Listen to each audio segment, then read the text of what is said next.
Remastered. We covered some of that before. We'll review a little bit. We'll go through white and blue a little quicker because we covered through them a little bit. The things to remember here. First of all, we will be doing Tempest Remastered this week. Yeah, should be super fun. All right, Brad's gonna zoom it up. Zip zap zoom it zooms. There we go. All right, so we talked about white having a good flying theme and a good defensive theme. We also talked about the creature quality being lower than normal. Right? Something like a flying 2/2 for 4 is not where you'd want to be in Magic now. We are content with a 2/2 for 3. We call that usually a Windrake, but we're not excited. In this set, 4/4 for or 2/2 with flying for 4 is good. This card's an uncommon because it's stronger than most other cards. We also talked about white being an aggressive color. Cards like Angelic Blessing help you push through extra damage, which you're probably going to want to do. White has a good defensive ground game, but they're looking to push through damage and end the game quickly because they don't have a lot of powerful in-game cards for the most part. Anoint is one of the buyback cards. All the buyback cards are probably going to be pretty good. All the ones we've seen have been. This one lets you kind of make trades profitably or prevent your opponent from getting in damage with just one creature, the shadow creatures. You can spend 4 mana to essentially blank a shadow creature. It's expensive, but if you have creatures that can fly through and do damage, or if you remember, shadow creatures can't block normal creatures, and if they only have shadow creatures, you can get ahead in the race that way. Well, so it says to target creatures, so you'd have to block and then prevent. Oh, I didn't see that. Good catch there. All right, so it's not going to work with the shadow creatures, like I said. That makes more sense. This card would be a lot better with that effect. It's still fine. It's often going to be saving your creatures. You're going to usually trade where you gain a creature, you kill one of their creatures, your creature lives, and you can do it again. You shouldn't be afraid to use this card to save one of your creatures, especially if it's one of your better creatures. You won't have very many good creatures. We talked about the slivers, which would be underwhelming normally, but paying 3 for a 2/2 is fine in this format. Cards like Avenging Angel are higher. I would happily take this card first. It's the fact that you have to kill a 3/3 flyer multiple times. Most decks aren't going to be able to do that, so it's going to be able to put a lot of pressure on them over and over. We talked about Bandage, right? This is potential for a 2 for 1, but the floor on it is very low, or the floor on it is very high. Sorry, because at the very worst, it can say gain 1 health, draw a card, or it can say gain no health. If you just want to cast it when your opponent doesn't have any pressure, but you want to get something, you can just use it to cycle, which means to pay a certain amount of mana and just draw a card. We covered some more cards that were over here on the prior one. Cards like Cataclysm being kind of tough to use but powerful. Toughness being a big theme in white. We can see the plus 3 power when it attacks, which plays well with the in-core abilities, which lets you spread the damage as you choose, right? Nomads in core and Charging Paladin gives them 6 toughness between the two of them, however you want. So if your opponent only has 4 power, they're not killing anything. Right? They have to have 5 power just to kill one thing. We have Field of Souls, which I think is probably one of the best cards we've seen. It's going to let you get multiple 1/1 flyers, and that's very powerful. Remember, a lot of these other cards are not super strong, so the difference between a 2/2, just regular creature being one of the decent cards here, makes Field of Souls really push through. There's not any big creatures or really powerful creatures to push through on that. If they are powerful, like Exalted Dragon, the flying 6/6, it has a strong downside of sacrificing a land, which can be in many cases untenable, especially with buyback spells. There are unique, powerful effects in older sets, like Humility. This is a build around card. I think one of the key cards there. If you take this first, you can try to build a deck that emphasizes having a large amount of creatures and push through there. Cards like Master Decoy and Core Chant are going to make up the strength of your deck. Commons that can keep down their best creature, or cards like Core Chant, which can redirect damage, will often be a 2 for 1. But at the very worst, it's usually a 1 for 1. We have a couple Pacifism is an uncommon. Yes, Pacifism's moved up to uncommon. I kind of talked about this last time. Pacifism has been an uncommon usually, but it's also been a common. In Dragons, the set we have now, it's a common because of the power level of the Dragons. We have a lot of uncommon dragons and powerful creatures to answer. So if Pacifism was an uncommon, you would often lose games to your opponent's just uncommon cards. You wouldn't be able to answer their rares and uncommon. It would be unfun because you would feel like you didn't have a way to get through their creatures. And also the, not extort. Is it extort? Extort ability which lets you sacrifice one of your creatures, makes it slightly worse as well. But here, the creature quality is lower. And with the creature quality being lower, you don't want your only decent creatures, right? They throw the core chant on your Exalted Dragon. Well, that's the only good creature you have. You're really far behind. If they have common ones, they can throw them across lots of your cards. And it's not like you have great cards to go with in the first place. So they want you to use your passives more strategically because you have to make your creature choices more strategically. We talked about cards like Paladin Effect being very good, right? It doesn't look super spectacular at first, but the fact of the matter is the culmination of these abilities on a 2/2 body for 3 is quite good in this set. And cards like Pegasus Stampede is a buyback card you would be happy to run a couple of. You probably won't have a couple because it's uncommon, right? This is one of the buyback cards I probably wouldn't just play on turn 2. This is making me really sad. A 1/1 flying is still not good enough even with the lower creature quality, especially since late game it just turns every single land you draw into a 1/1 flying. That's where you want to be at. You see a lot more removal around here, which is good. A powerful redirecting effect is another card you can try to build a deck around. The shadow creatures, pushing a very aggressive theme in white. The only other color that has a significant amount is black, and the blue has a couple. Red and green have anti-shadow cards, so they will be able to block them and kill them, which is important. It's also important to remember that shadow can't block other shadow creatures. Can't block other regular creatures. Shadow interacts with shadow, right? They're on the shadow plane. They can block it and attack there. And the other creatures, the normal creatures, will not be able to block or be blocked by the shadow creatures. Because here in the Shadow Realm, we live in Yu-Gi-Oh Town. Alright, so we kind of flew through those. We saw some more powerful spirit or shadow cards. Spirit and Core is one of the more powerful ones. You are paying an extra mana, or actually playing an extra 2 mana. But the fact that it's flying means it's a repeatable effect. I think this is probably one of the best commons. I'll be very happy to pick up several. If this is my only spirit creature, or in-core creature, I'd be very happy with it as well. It can often just attack with the other one. You won't see too many other flying creatures with a lot of toughness. White has most of them. Sotali Trooper is one of the key aggressive cards as well. You're going to use this attacking quite a bit. There are cards I don't think are that good. This is rare. I don't think Spirit Mirror is one of the better cards. I think I'd often take something like a Sotari Priest over a Spirit Mirror. It has the potential to be very good, but the floor on it's actually kind of low. I mean, we were saying that creatures weren't overall as good or as strong, so you'd think the 2/2 would count for a lot more, but I really don't think it will. There are enough creatures that can get around it or be larger than it that it's usually just becoming an infinite blocker, and in a set full of flying and shadow like this set, that means less than you'd think. Standing Troops also stands out as a card that I normally want to play. I'll bring it for my sideboards. Staunch Defenders is a highlight card. I think this is one of the strongest cards here. I think the fact that it's at common makes white very good. The fact that you can count on getting multiple Staunch Defenders means you can play a deck that's fairly aggressive. The combination of Staunch Defenders and shadow cards, where you're kind of bleeding a little bit, you're losing life early, but then you follow with a Staunch Defenders or two, and all of a sudden your health has come back quite a bit. You've gained 4 or 8 life, and you have a couple of 3/4s, which if they're not holding down the defensive, they can be getting in pretty well. This is one of the best cards in the first set, or in the original Tempest, and it'll continue to do so. We're just making sure it was still alive because it wasn't really telling us. Yeah, it seems to be. All right. Well, come on now, guys.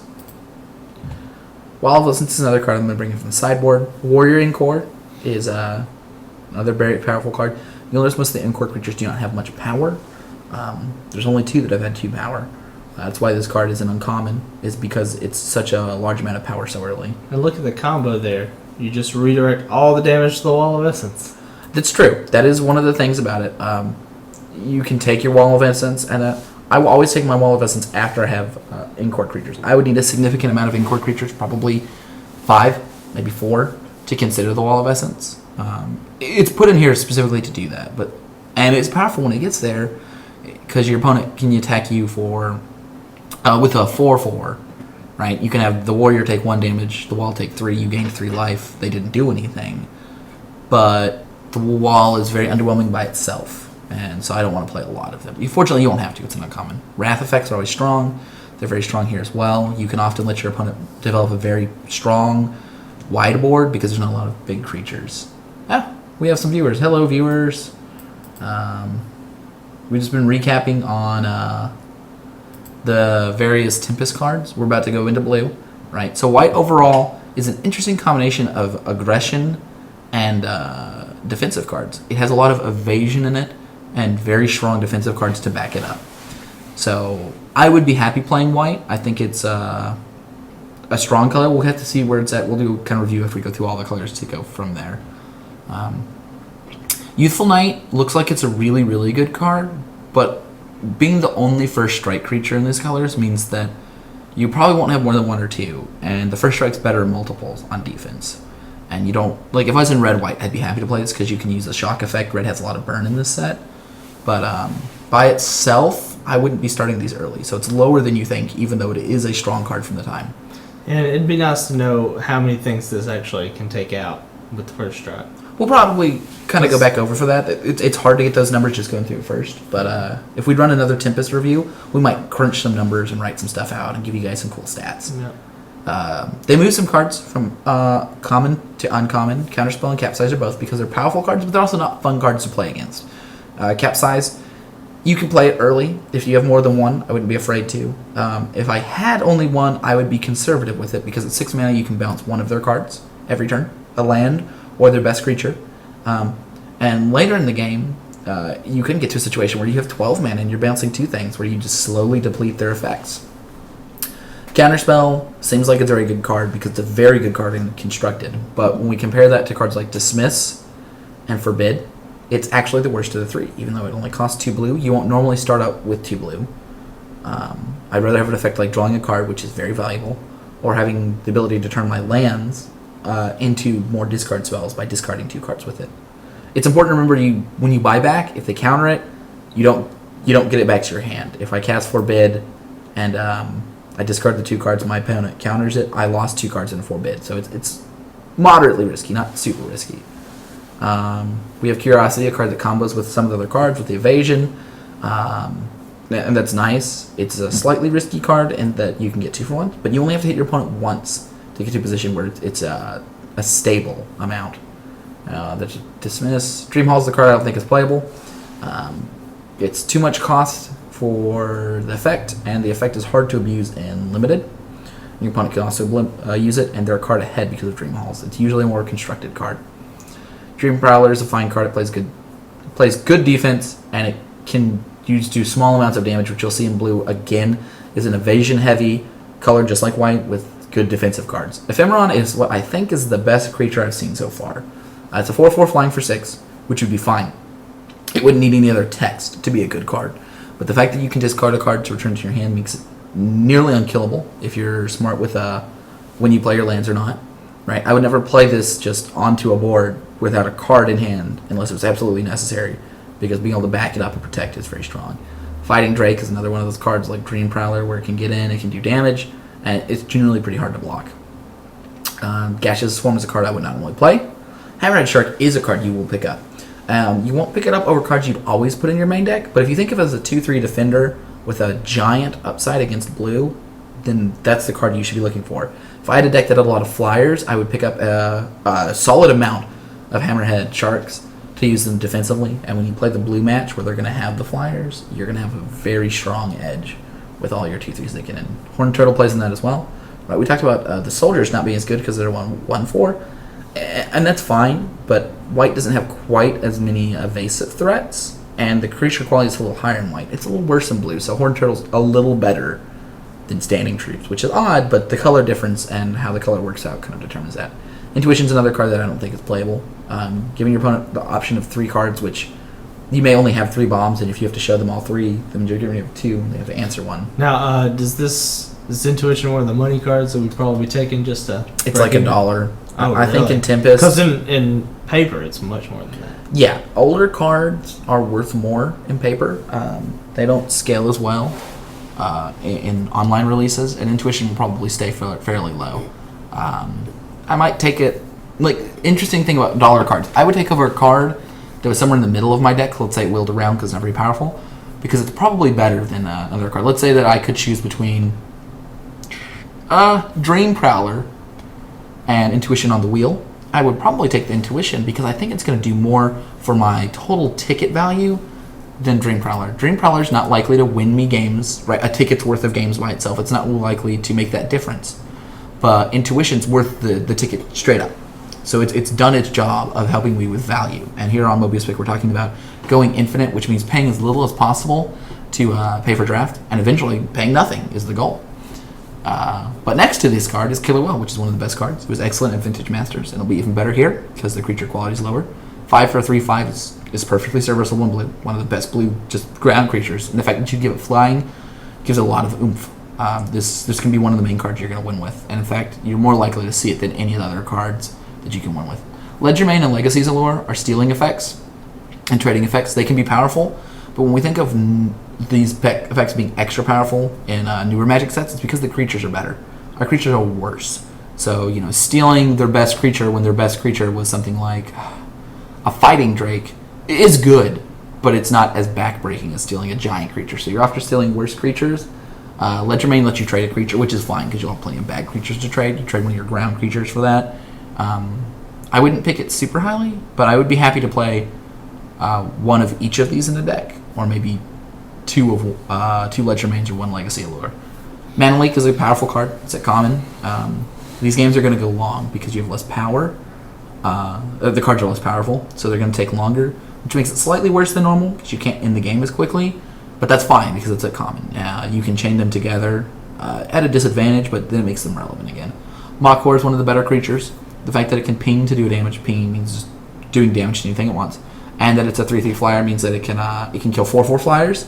It can kill the drakes, fighting drakes we saw before. It can block do 3 damage, ping it for 1.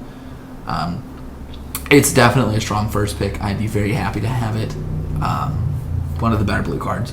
Meditate's a good card too, right? You're probably not going to see more than one of these rares, but one Meditate is perfect for your deck. You need to play it in a more defensive deck. You don't want to usually play it in your aggressive deck, but if you can stall out the board, a Meditate will set you very far ahead, right? If you have a couple of Horn Drakes or Dream Prowlers, when you drop your Meditate, it's going to get you where you want to be. Merfolk Looter is a common. It's a very powerful common. It lets you turn all of your less relevant cards into more relevant cards. You will use this effect every turn. If you have 3 amazing cards in your hand, you don't want to get rid of any of them. You use the Looter effect. You draw a card. Now you get rid of the one of 4 cards that are worse in your hand. There's not really any downside to this, but not really. Like, the chances that you're going to end up in a bad position because of using this effect is very, very low.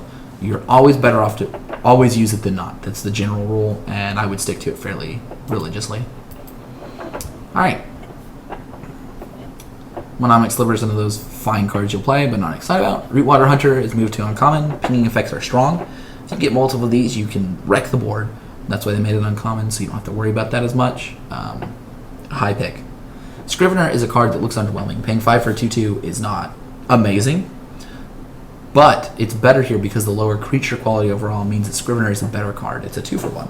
The fact that all the other creatures have less power and toughness plays to his advantage, and you can tell by his Machiavellian smile and his little snake buddy here that 2-for-1 will mean quite a bit. There are plenty of instances in blue to play, and he comes down later, so you usually have a target.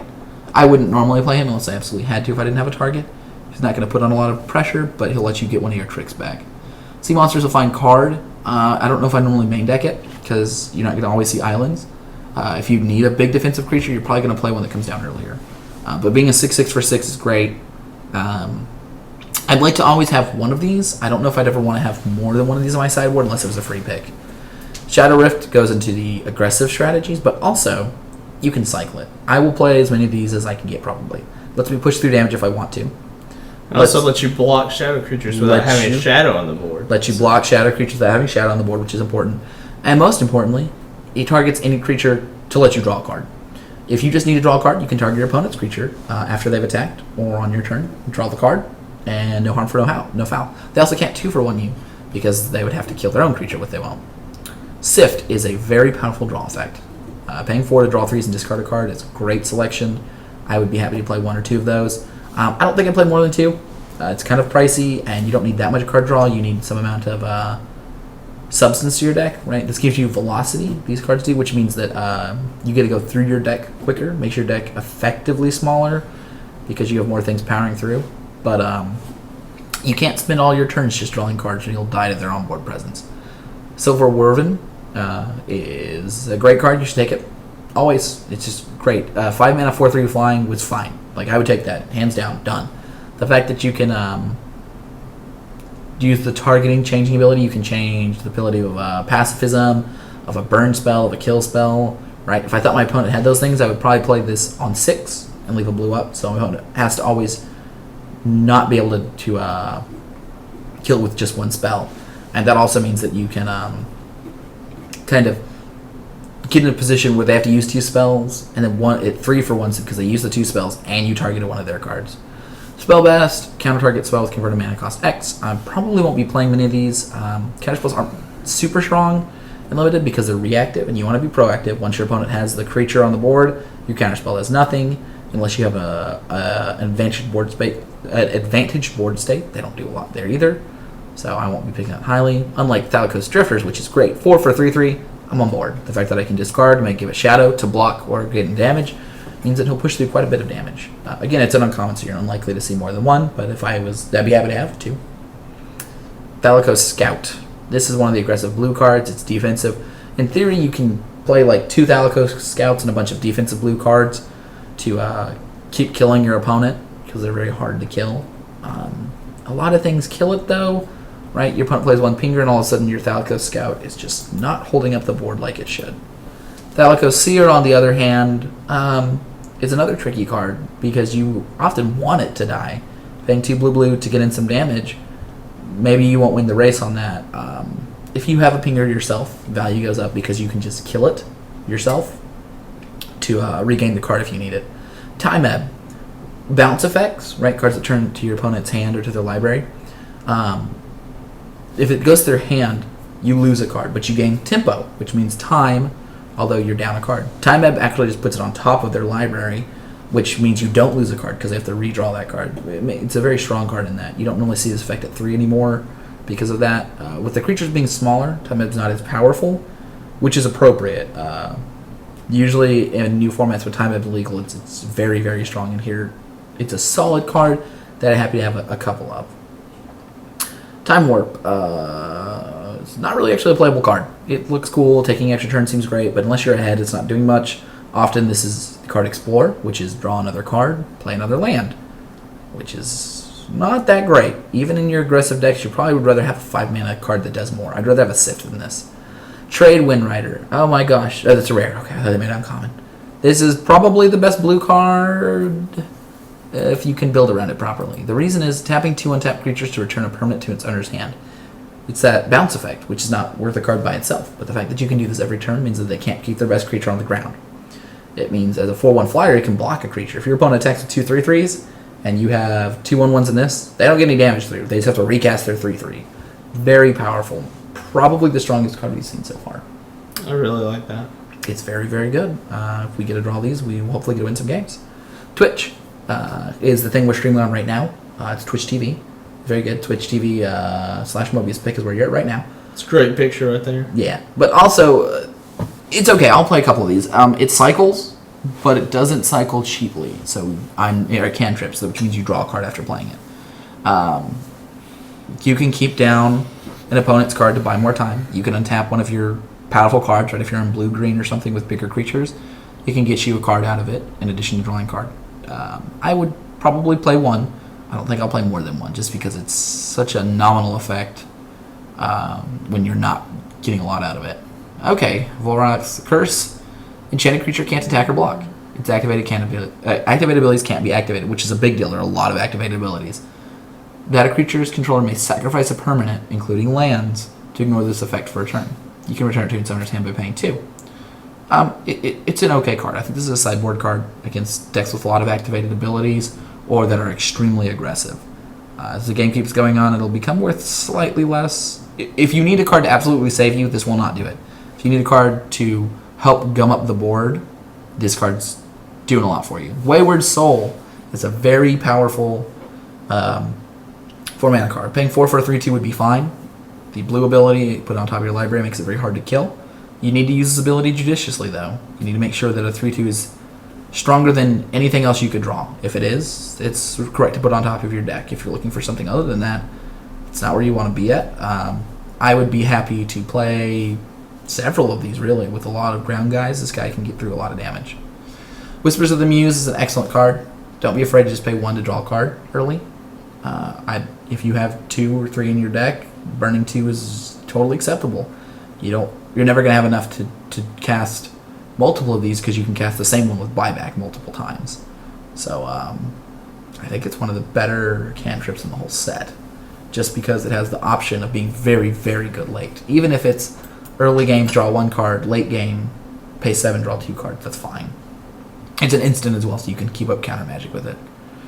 Wind Dancer, target creature gains flying, 1/1 flying. You need the right deck for this, and it's probably a deck with bigger creatures than blue just has by itself. Something like blue-green can take advantage of it. I'm still only probably playing 1. Windrake. There's our 3 mana 2/2. Happy about it. Wing Sliver. 2 mana 1/1. Not too excited about this. Probably not playing them. I don't think it has any real value either, so not a card I'm excited about. Cannibalize. Choose 2 creatures controlled by the same player. Exile one of those creatures, put 2 1/1 counters on the other. This is primarily a removal spell. The 1/1 counters mean a lot more in this set than you're used to, so the fact that they have a 3/3, it's a problem. But if you get rid of their bomb, that makes it worth it. You can also be in a situation against decks like with Pacifisms, or the Volrath's Stronghold Curse, Volrath's Curse, where you can cannibalize 2 of your own creatures, right? You pick 2 of your creatures, you sacrifice the one that has the effect on it, you give the +2/1 counters to the other one.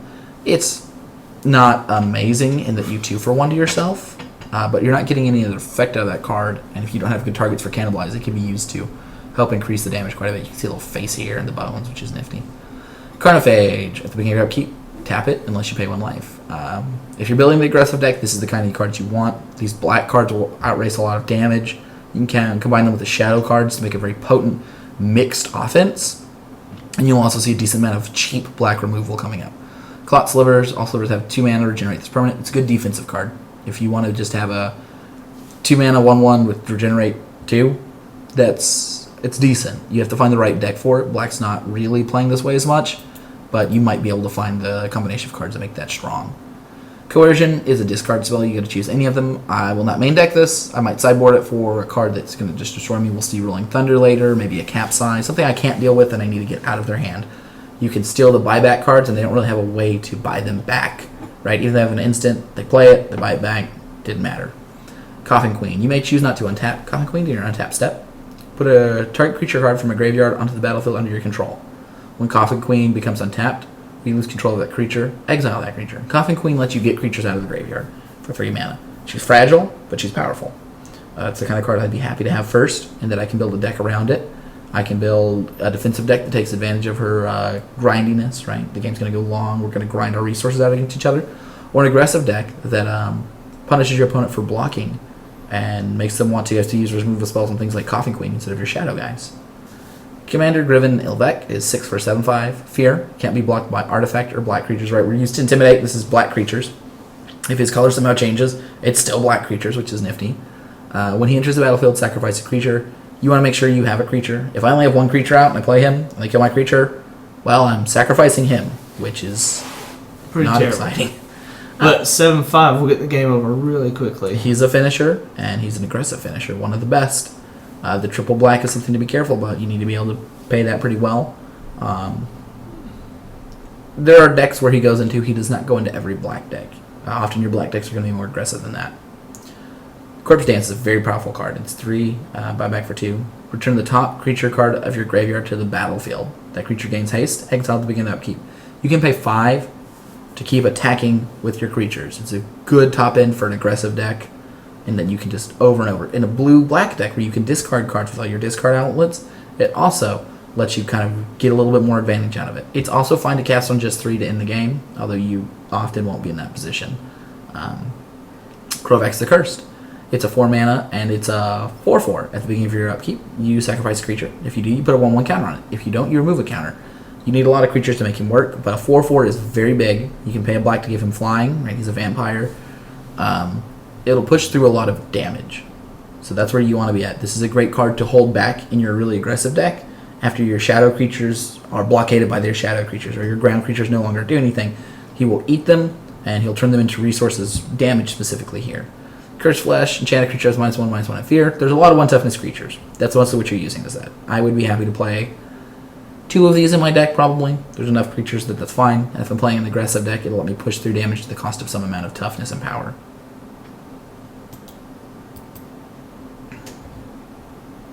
Banishing Light, the classics. Brad, you want to tell us why Banishing Light is just a super solid card? Let's Dark Banishing, yeah. Destroy a non-black creature, it can't be regenerated. That just gets stuff off the board. It allows you to keep going. Removal is the best. And so cheaply at an instant. We haven't had cards this good as removal at common. I want everyone to know this is at common. You will have 2 or 3 of these in your deck. If you're staring a black deck down and you think, I wonder if they have the Dark Banishing, they are likely to have some amount of Dark Banishings. They will get plenty of them. Man. Yeah, you take these as often as you can. You will take every single one you can get. And I think a lot of people are going to be 2 colors, so they're not going to be dead in a No, they're not. mirror match where you're playing the same. It'll be nearly impossible in 1 color. Dark Ritual is a powerful card that needs a specific deck. Adding the 3 mana to your mana pool can mean quite a bit. On turn 2, you can power out 2 creatures, which is very scary, right? Turn 1, Carnophage. Turn 2, Dark Ritual into 2 Dothari Horrors. Well, your opponent is looking at a very grim board as you have 6 power on turn 2 and you just hit them for 2 and about to throw them down to 8 by turn 4. Where this card doesn't shine, it's later when you draw it. You need to be in a very explosive deck to take advantage of it. It is a high risk, high reward card. You need to, not the best picture either. There's a better picture of Dark Ritual. well, they're using the Tempest pictures. Ah, well, You know, 'cause I it's a don't classic. approve. Yeah. Well, Alright, so the next one, the horror, is Shadow and also can't be blocked by white creatures, even if they have Shadow. So that's pretty... that's a That's relevant pretty good. ability. Yeah. About half of the creatures that, are Shadow are white and half are black. There's Exactly. 2 or 3 blue ones, and that's about it. So this one's going to be getting through a lot, which I Yes. like. I would highly pick that. In your aggressive black deck, it'll be very good. The 1 toughness is a concern. There are a lot of cards that can take advantage of that. You need to be aware of your liabilities. I think in this set we have a black 2/2 that attacks the return with Shadow, and it might be a better card than this. The 1 toughness may be worth more than the white. I'm not really sure yet. Dothai Jackal is an interesting card. It's 2/1 for 3 with Shadow. Sacrifice it, destroy target blocking creature. Usually, this card's going to be getting through and you're not going to be doing other things. But if you have a very powerful ground creature or a shadow creature that's better than this one for some reason, which there's not really too many other than this one next to it, it lets you get through that little bit more damage. And it doesn't say blocking this guy either. It just says blocking creature. That is correct. So it can affect combats it's not part of. Yep. Usually the shadows can be better than that, but not always. Dothai Marauder is very strong. It's a 3 mana, 3/1 with Shadow. There's no extra text, and it doesn't need any. It is going to kick some teeth in. Mm-hmm. Your opponent will have a target on this card. It will kill them very quickly. Yeah, it's going to be interesting to see how many Shadow you actually see in a tournament. You'll see, it looks like mostly in black and white. You'll want some ways to deal with it, because there's a decent amount of Shadow at common and uncommon. Dothai Slayer. Now, the first thing to notice here, it is black. This needs to be a heavy black deck to take advantage of it. The extra toughness means quite a bit. The fact that it's a 2/2 and attacks every turn, each turn interval, you might notice that most of the shadow creatures don't have more than 2 toughness. So it's not as much of a liability as you would think, unless of course you don't want to die. But if you're playing this deck and you're trying not to die, you're probably going to die. Yeah, I'm looking forward to drafting a Shadow deck. Yeah, if we end up drafting a shadow deck, Brad will be just putting the pedal to the metal and get in there. There's a lot of different decks you can play, very aggressive and very defensive decks in Tempest. This is a very good card. I think it's better than the Dothari Horror, and it looks like by the rating that they generally agree with that as well, because of the liability of 1 toughness. Dothai Warlord, this is an interesting card. It makes you want to play black-white a lot. Shadow. Dothai's Warlord, its power is equal to the number of creatures with Shadow on the battlefield. If your opponent can't answer some creatures with Shadow, this guy can easily become a 4-power Shadow creature. That's a lot of Shadow, because you've got to think, you have 3 other cards that probably have 2 power as well, so you're attacking for 8. And that can be as early as turn 4 or 5, where you're just ending a game quickly. That's why you see a lot of answers to cards with Shadow. Death Pits of Wrath. Whenever a creature is dealt damage destroyed, it can't be regenerated. I would not pick this card early unless I was in red. There are ways Well, to... so if you got a few of the blue cards that tap to do 1 damage, that would be a really cool card to pair with. It would be. but Otherwise, seems kind of a low pick. it is. It's going to be you pick on the wheel, where you first pick in the second or third pack. There's only 2 blue cards that ping, and they're uncommon and rare, so you're going to see them too often. but there's a lot of red cards that do damage spread out or low amounts of damage. This card makes them a lot stronger. This could be a card you bring in the sideboard. A lot of the creatures outside of, or a lot of the aggressive creatures outside of green don't have a lot of toughness, so you often don't need this effect. It can be very powerful effect when you bring it in. Also, like Deathstroke, black, destroy target tapped creature. We talked again about powerful common removal, and this fits right in. Yeah, and usually this effect costs 3, like Assassinate. It is. The black makes it a little harder to cast. The fact that it's a sorcery means they're going to get in damage. And the fact that black is more aggressive than defensive means that this actually is only going to help you in races, which can be relevant, but it doesn't remove their blocker, right? We talked about Dark Banishing getting rid of their blockers. Big deal. This card's not doing that as much, but if you can pair it up into a more defensive deck, you're looking at a very potent card. This card is not as good as Dark Banishing, even though it seems relatively the same power level, because you're more likely to be aggressive. Death's Duet. Pay 3, return target 2 creatures from your graveyard to your hand. Now you have to have 2 card targets, because it's like up to, it says 2. But it's a good card. I would probably run 1, or probably just 1 in my aggressive black deck. I'd like to see 1 around turn 4 or 5. When I'm a little bit behind, I might have a creature or 2 out, I'm not really getting much through, I can pull up 2 shadow guys and cast 1 or 2 of them that turn, and really just try to push through that little last bit to win the game. Diabolic Edict. Love that card. It's a very card. It's in the aggressive deck. Diabolic Edict is better than Deathstroke. You don't get to choose the target, but that doesn't matter because often your opponents don't have as many choices. Now, if they have 1 shadow blocker and multiple other creatures, and you only have a shadow offense, it's not quite as good. But the fact that it's an instant and it plays with other cards means it plays well with many other color combinations. I think I would probably pick this over Deathstroke.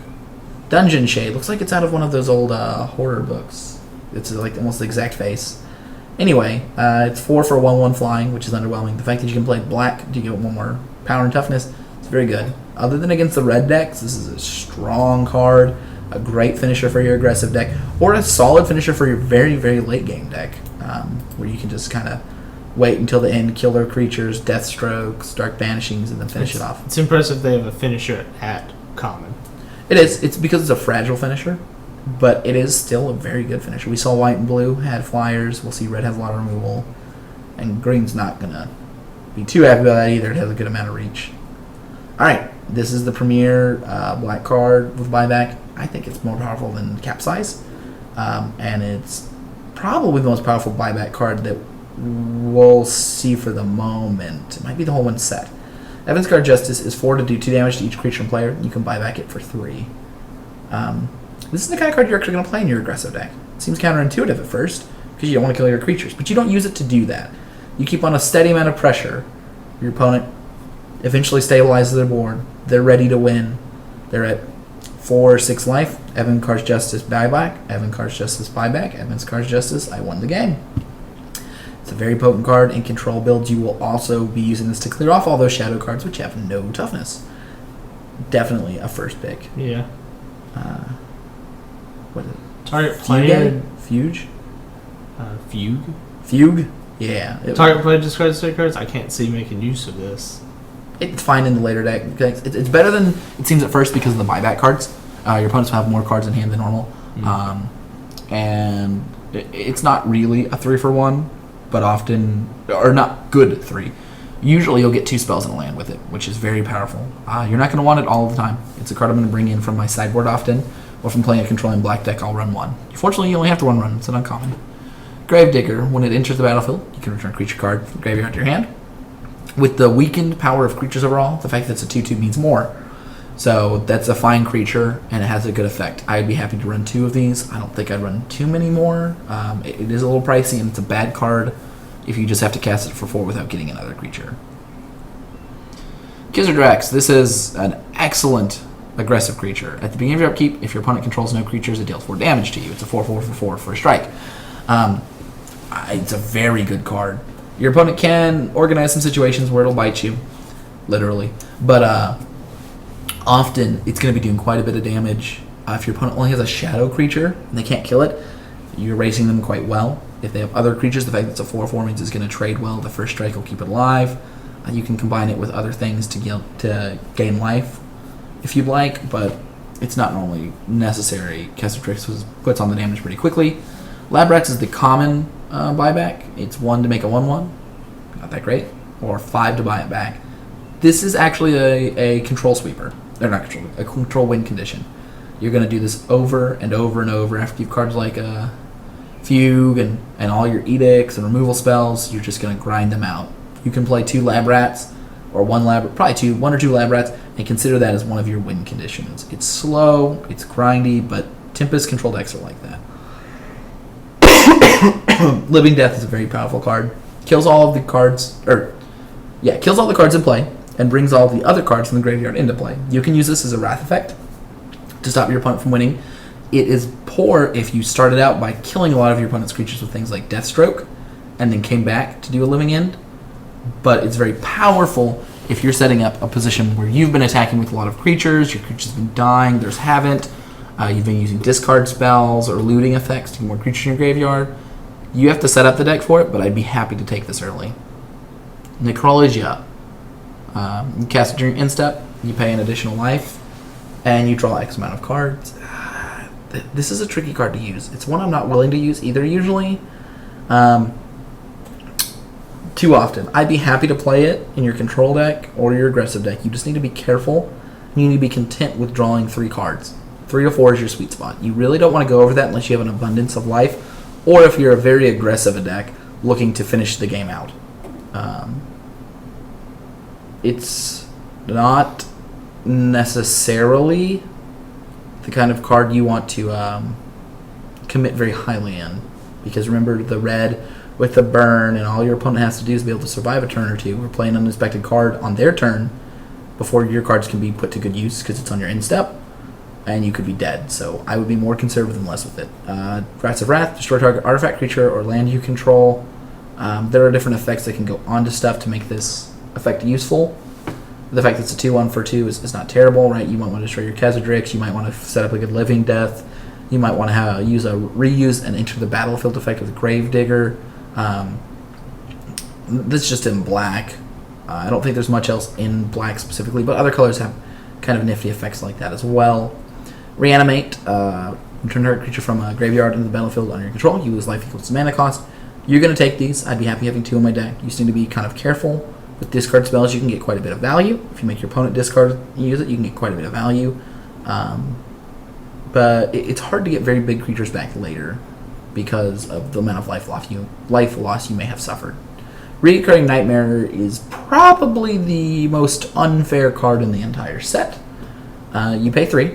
It sacrifice a creature, returning Recurring Nightmare to its owner's hand. Return target creature card from your graveyard to the battlefield. Activate this only time you cast a sorcery. Now, there's a couple things going on here. You trade one of your bad cards for one of your good cards. So you swapped a card over. If it has an enter the battlefield effect, even better. You gain an extra benefit. The part that makes this card very strong is that you don't have to pass priority. And what I mean by pass priority is me and Brett are playing an applied Recurring Nightmare, and Brett has a disenchant. He's ready to disenchant it. He doesn't get the opportunity to do that until I pass priority, which means he can't ever disenchant this unless I go to do something else. You'll only usually recast Recurring Nightmare when you have your cards set up to use the effect. This card will win you games. You're going to build around it some, but you don't have to do a lot to turn something like your Lab Rats into all of your best creatures, your Gravediggers into unlimited resources. Very powerful, obviously, at Mythic. Revenant, flying, power and toughness equal to the number of creature cards in your graveyard. It can be okay. You're not going to have that many creatures. It's a fine top-end finisher for your aggressive deck. I wouldn't necessarily be excited to play it, but it's fine. Sarcomancy, enters the battlefield, put a 2/2 black zombie token on the battlefield. Being your upkeep, if you have no zombies on the battlefield, deals 1 damage to you. It goes in the aggressive black deck, you'll take as many as you can get. Just like Carnophage, you'll just keep pushing into it. Screeching Harpy is 4 for a 2/2 flying regenerate for 2. It's an interesting picture. But it's a strong card. I'm not super excited about it. It's more defensive than offensive, but it's fine. Serpent Warrior, just showing us how far 3/3s have come for 3. Usually we don't have to pay anything here. You pay 3 life. It goes in your aggressive deck. It's going to beat down. You can put it in your more defensive deck because 3/3 is bigger than most of the other creatures. You don't want to load up on too many. I probably only want 1 or 2 in my defensive deck, but I'd put any number in my aggressive deck. Skyshroud Vampire, one of the most powerful flyers in black. Probably the most powerful one we've seen here. 5 for a 3/3 flying. discard a creature card, it gets +2/+2. One of the big things about that is threat of activation, right? If I have 3 cards in hand and Brad has a 4/4 flyer, Brad, how likely are you to make that block? I'm probably not going to do it unless I just desperately have to. Right. It makes it hard. If you have a card that does 3 damage, how likely are you to shoot it at my Skyshadow Vampire? I'm probably not going to do that either. Not going to normally. Yeah, and both those things. I'm not saying you should never do it, right? At the end of my turn, Brad might try to shoot it to get out that potential buff, but often he'd rather shoot it at another target. Spinal Graft. Enchanted creature gets +3/+3 whenever it becomes a spell of ability. Destroy that creature, it can't be regenerated. 2 for +3/+3 is fine. That's quite a bit of power and toughness. You just need to make sure that it either is leaving your main board for the decks that it doesn't match up well against, usually blue decks and black decks and red decks, or bringing it in against the decks that don't have a lot of target abilities. What was I going to say with this? Oh, right. The shadow cards that cycle, right? The Anoint, all those kind of cards do a very good job of just, getting this effect on. Now, I will say, when you target it, it causes the sacrifice. So if I played my card that said, target creature gains shadow, draw a card. I don't get to draw the card because the spell doesn't resolve. I sacrifice the creature in response to the spell. So, it resolves resolution. as much as it can, so you should still draw the card. No, it's just by... Oh, it's not when it's... Yeah, no, it's the same thing as Illusionary, the clone. It doesn't resolve. Because it's on casting. There's no legal target. I think. We have to double check that now. I'm pretty sure that a spell will resolve as much as it can. So if you cast one and you counter some effect of it, it'll still draw you the card. So if it were like an enchantment that said, when it comes into play, draw the card, you wouldn't draw it because it would never come into play on the thing. It would become an illegal target. Alright, we're going to check that real quick. Brad's going to pull up Spinal Graft on the thing there. We're going to talk about Stronghold Assassin. We just want to make sure. That little errata doesn't seem that important, but there's a lot of effects like that. Alright, Stronghold Assassin is 3 for a 2/1. I'm okay with that. The double black makes it a little tough. Sacrifice a creature, destroy target non-black creature. An amazing card. It's probably under details or discussion. No? Was anything under details? I don't think it would be under this one because that's a basic rule of Magic. Spells will resolve as much as they can. Right. I could be wrong. I'm trying to remember because I don't know if the resolution happens or not. Well, let's hope we because don't it's targeting. Yeah, we will find out. We'll go back and have to check that later. If you guys know, you can chime in here too. Magic's a complex game, so we would have to see the cards in front of us, double check. And as soon as you start doubling back and thinking on something, you're usually stuck in some sort of terrible Magic gridlock. We'll figure that out before we end up actually going to the drafts, though. But Stronghold Assassin is an excellent card. It's a 2/1, so it can get and damage your opponent's hand cards, and it lets you trade your bad creatures for their great creatures. Good in aggressive decks, good in defensive decks. Thorough Surgeon is 2 for a 1/1. You can make them discard a card by sacrificing it. I don't really like this. You have to do it as a sorcery. It's just not where I want to be at. Oh, some page switcheroos there. Vampire Hounds. So, for 2 less mana, we get 1 less toughness and not flying. It makes it much worse. But the fact of the matter is, when I swing with it, your opponent's less likely to block it than not. Now, this one's a little tougher because your opponent's more likely to call your bluff because their flying creatures are less of a resource. Or their flying creatures are more of a resource, right? I don't want to block my 4/4 flyer into your 3/3 flyer because I probably don't have another flyer. I have a lot of ground creatures. I can afford to trade one of my ground creatures I paid for one of the cards in your hand. That's a tempo game for you, but it's usually a necessary evil. You tell us about Walls of Souls?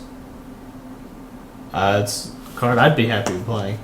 Mucks up the ground, lets my flyers get through. The Encore effect with it, right? Mm-hmm. Deals combat damage, deals that much damage to target opponent, so as long as it doesn't die, it's going to keep doing that. Right, if you have that Encore creature on, it makes it very unattractive for them to attack or block, because you can redirect that damage to it, and it'll do that damage to your opponent. And even if it does die, it still deals that damage to the opponent the initial time because of last known information. You know, if you get 10 damage on your in-core creature and redirect it to 12 souls, it's going to do a hefty 10. Black is very aggressive with a couple of controlling elements. If you're playing a black control deck, you need to pick another color to support it. If you're playing a black aggressive deck, it can be your primary color very easily. Deathstroke is the only double black card that's very controlling. And it's okay if you play that after turn 2. Aftershock, destroy target artifact, creature, or land. It deals 3 damage to you. The deals 3 damage to you is more important than you would think. You are not going to play more than 1 or maybe 2 of these cards, even though it has flexibility, because it's not undercosted for the removal. If you're trying to kill aggressive creatures with this, not where you want to be at. Taking 3 to kill a creature is rough, especially when it's turn 4. In your more aggressive decks, it's a little bit more acceptable to have 1 or 2 or 3 of these, but it's a lot of mana to get rid of a card, and you're going to see soon that red has a wealth of just burn. Anarchist. I never knew that Anarchy was going to be so scrawny, but it returns a sorcery from your graveyard to your hand. It's strong. This is going to be in the more controlling versions than the aggressive versions. The aggressive versions are just where they play another small aggressive creature. It's not going to make your powerful sorceries worth it necessarily. And the blue card that made instants come back, right? It is, but your blue card's likely to be more defensive, which is why it's better than Anarchist. Even though they're more sorceries, you're likely to play. You can play the blue-red deck, which is a fun deck to play here. It's a kind of controlling deck with a lot of burn and card drawing, and it's kind of playing all these cool effects. I think Tempest might be setting up. Tempest might have been the first time the blue-red deck did that really cool thing, so that's exciting to me. Barbed Sliver, it's just 2/2 for 2, has a pump ability, good for attacking. Canyon Wildcat, it's a 2/1 for 2. Happy to play as many as I can get. It's your aggressive cards, backbone of your deck. Red has the worst creatures, so you're playing these when you can. Mountain Walk will be a surprise advantage, and you can expect your creature to die because they have burn. Craven Giant, right? He's coming out of the ground to get you because he's a terrible man, but he's an excellent giant. 3 for 4/1. He's just getting through. You will be clearing the path with your attackers, or with your burn for your attackers. That's why this card's fine, although not great. Deadshot 4, tap target creature. It deals damage equal to its power to another target creature. Its removal, it's better in green than any other color. If you're in green-red, Deadshot's a great card. It's only an okay card otherwise, because you're paying 4, which is quite a bit of mana for killing things in this set, to kill something else. There are some kind of cute combos with the black and white walls, but you're not really going to do that. Fanning the Flames. Red has great buyback. That's probably the best buyback spell I've seen. It's expensive, but if you can make it there, it makes it worth your while to be in red control. You can splash red, even though it's double red for the good red cards, the burn, because of the power of this. I can play any 2 colors, or I can just play 1 mostly color and just Fanning the Flames and another red card and make it worth it. They have to get rid of this card. You're paying X to deal X damage to our creature player, and you buy back for 3. So if you pay 6, it's 1 damage. But as soon as you get to 8, that's 3 damage wherever you want every turn. That's a terrifying prospect. It's a quick way to end something. You can also, if your opponent's at 6, you can pay the 8 and kill them, or you can attack and do that. You can also use this as a removal spell in a pinch. Flame Wave, another excellent red card. Now this one wants you to be red. You're going to be red if you play this card. But for 7 mana, you do 4 damage to target player and each creature he controls, which is almost always a Wrath, which is extremely powerful. And this plays well into your aggressive decks or your defensive decks, although you have to be heavy red in your defensive deck, which you can orchestrate. I don't know if I would first pick this card as often. It's very powerful at a very high cost, and red is a very splashable color, so it can be hard to get enough red. Just depends on where you're going and how okay you are with giving your first pick. If you pick Flame Wave and the red doesn't come, it's just not going in your deck. Yeah. You play Fanning the Flames and the red doesn't come around a lot, still playing it, still good. I like Flowstone Blade. This can be removal or pump for your aggressive deck. Okay. Explain that. So, since it has +1/-1 as its ability, you could enchant their creature and then kill their creature by bringing its toughness to 0. Or you can enchant your creature and use it as fire breathing every turn. Yep. Usually you're not going to get more than 2 amount of fire breathing, but that's fine. And the flexibility, like Brad talked about, is key on. That's a very good card. So this Mauler, also a very good finisher. 6 mana. Of course, by the time you have 6 mana, you probably have enough red to make it be a big trampler. So going to take something out or finish the game. Right. It also shores up the ground well. 4/5 is just intimidating by itself. You might have noticed other cards don't hold up well to that. Yeah, you may not have to do anything but turn it sideways every turn. Yep, you can play it on your turn and know that it's safely going to block unless they have sweet black removal, and that if he comes around, he's going to be putting pressure on him. I do want to bring up, with the amount of removal in here, you can't count on your bombs as much, right? It's not like they have to have some crazy uncommon or rare to get rid of it. They have plenty of commons that will deal with your Flowstone Mauler, especially black. White has a lot of offensive and defensive and other strengths. Black strengths are literally just, I'm going to kill you with small dudes, I'm going to kill your stuff. And I have a couple other cards that are kind of to go in control decks if you really want to. Tell us more about the Flowstone. Another one in the same boat. +2, -2 means you can hit for 5 if you want to bring it down to 1 toughness. And it also blocks pretty well at 3 toughness. It does, and with the flying, it's very aggressive. It's hard to say which of these is better. I think I'd take the Wyvern because of the flying and the one less cost. If I knew I was a defensive deck, like in Pack 2, I might err towards the Flowstone Mauler. But most times it's going to be the Wyvern. All right. And is one uncommon and one common? Or are they both uncommon? They're both uncommons. Yeah, they're way too powerful to be a common here. They really tried to even out the uncommon power level. Furnace Brood, 4 for 3/3. It's fine. The fact that target creature can't regenerate this turn is less relevant than you think. You'll see it in green quite a bit. That can matter. But more than anything, 3 power and 3 toughness is just big here. It does a lot of work. Yeah, and so on Magic Online, this one's going to be complicated because in response to them activating a regenerate or casting a spell that grants regenerate, you'll have to respond to it by making it not be able to be regenerated. The good news is it'll pop up on the stack, and we can do it then. So. But yeah, Goblin Bombardment. This card is very good. We've seen reprints or new versions of this with mana cost usually. Sacrifice a creature, deal 1 damage to target creature or player. I would always be happy to play one of these. In a very aggressive deck, I would play 2, so I can get it online quicker. Let you turn your creatures into resources. Your opponent tries to kill it, ping him. You're playing that black deck that pulls creatures back, ping him. There's a lot of little different effects, and 1 damage means a lot more in a set where creatures are just generally weaker. Kindle. Kindle deals X damage to target creature player, +2. There's never a card named Kindle in the graveyard. You probably won't have more than 2 or maybe 3 of these tops. There's the great card at just paying 2 to do 2 damage. But the fact that it can sometimes power up to anywhere from 3 to 5 is great.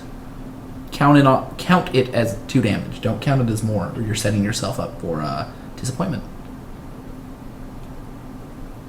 Brad, you want to tell us about the power of Lightning Blast? So, I'm looking forward to playing this card. 4 for 4 is not a bad rate.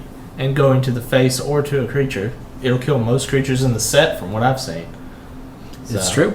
And both of these cards do a good job with that. And they're both instants. Red untapped mana means that something's probably dying.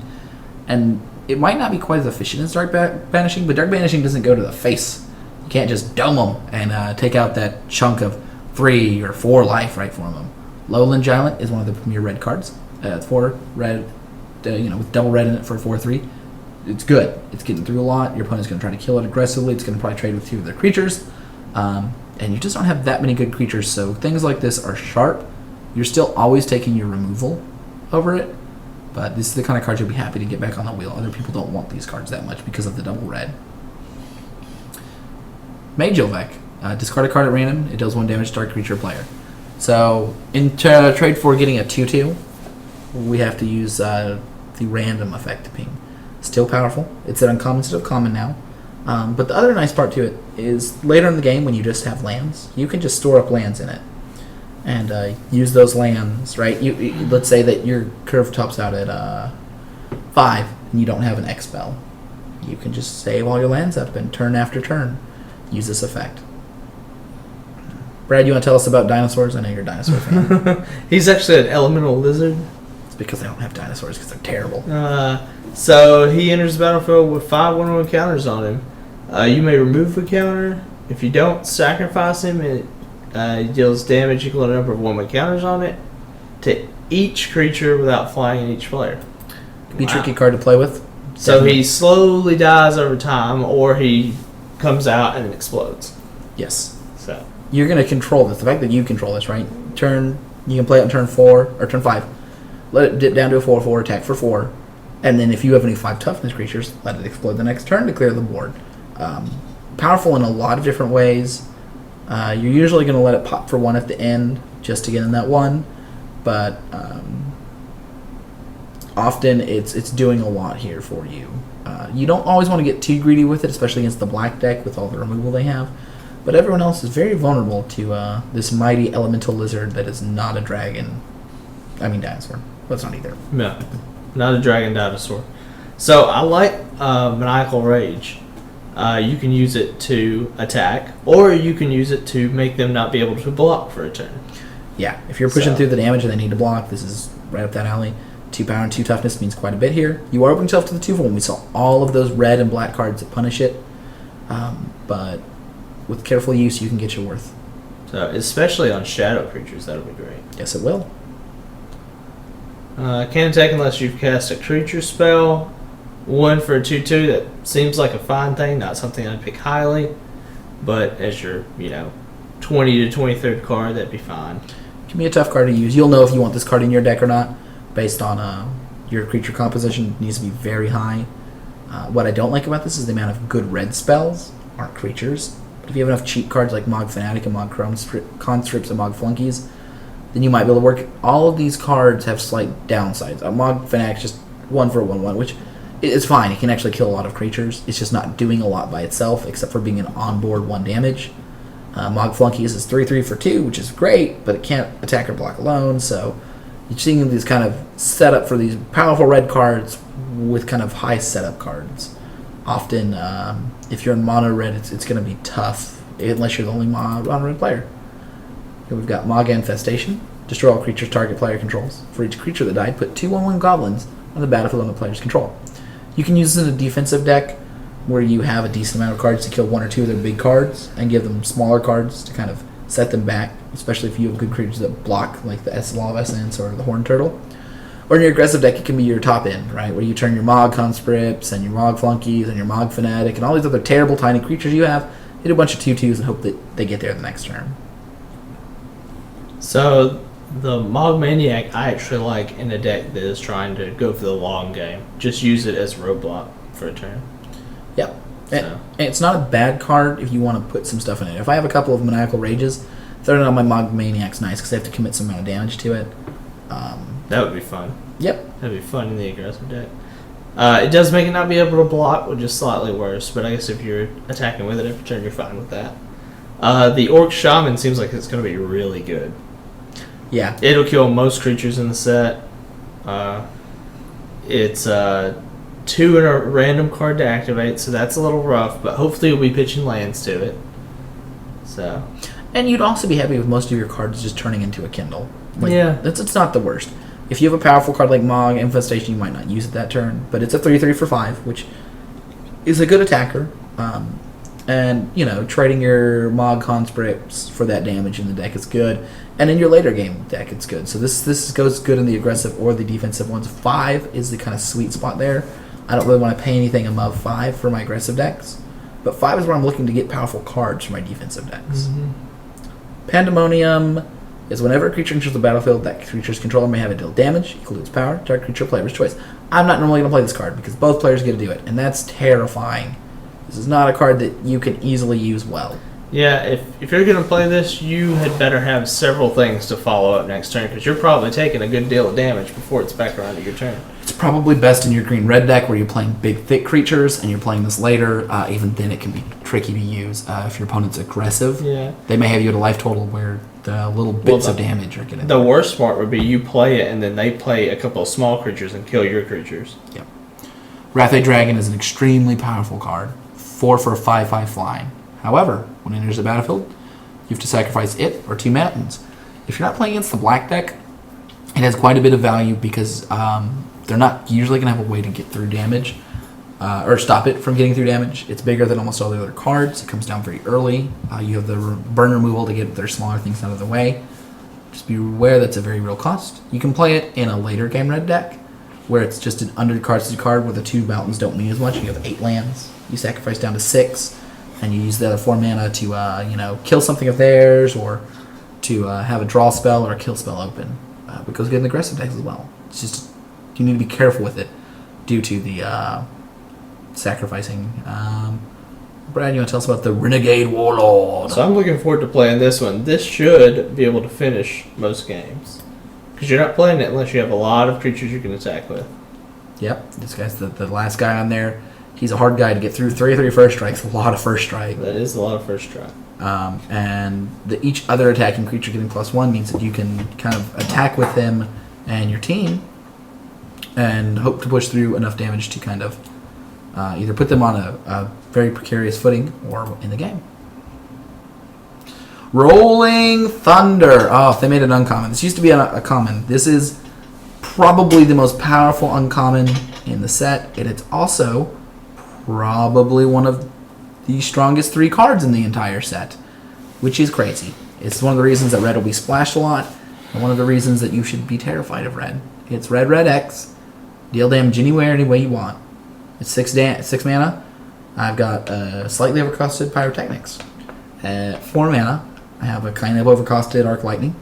And any mana above that, I have an amazing card that goes wherever I want it. You have a problematic 5 toughness creature, a problematic 2 toughness creature, 9 mana gets rid of both of them. Several small creatures, doesn't take a lot to get rid of them. You have a 5 mana creature, and I have a total of 6 damage. 1 to you, 5 to it. This will get you your 1 for 1, your 2 for 1, your 3 for 1, and on occasion your 4 for 1. And also killing them. So it goes any way that you want.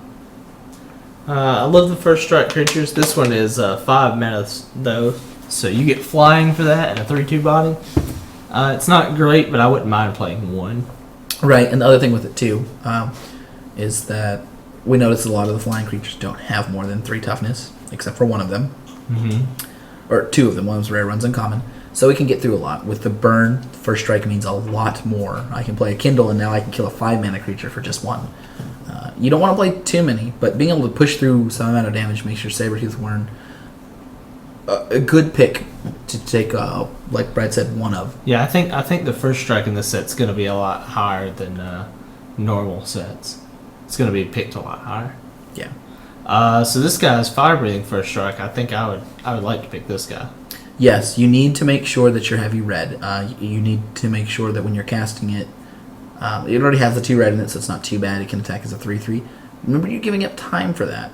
This is one of the creatures that I'm willing to, especially if I need time, if my opponent's aggressive, I'll block this with a creature that would kill it or it wouldn't die to it. So my opponent will spin the red and not play other threats to give me more time. Right? I'm trading that tempo for cards, but that can be very valuable when my cards can stop cards altogether. Sandstone Warrior is a big threat. I would be happy to have 2 of them in my deck. Red has a lot of good 4 and 5 drops. They don't have a lot of good 1, 2, and 3 drops. So you'll have to make the choice on whether these cards are holding up to the other ones you get. 1 damage. Buyback 4. I guess you wouldn't mind playing 1 of them. I would mind playing lots of them because I'm really happy to burn the first couple of them. We saw a lot of 1 toughness creatures. So often this will trade as a 1 for 1. And then later, it can be the card that wins you the game. As you ping them away, and they live in constant fear. It forces your opponent to attack, which means that your other cards can get through if they're not doing it correctly, if they don't do their math wrong. Searing Touch can just be a little bit here and there that kills them very quickly.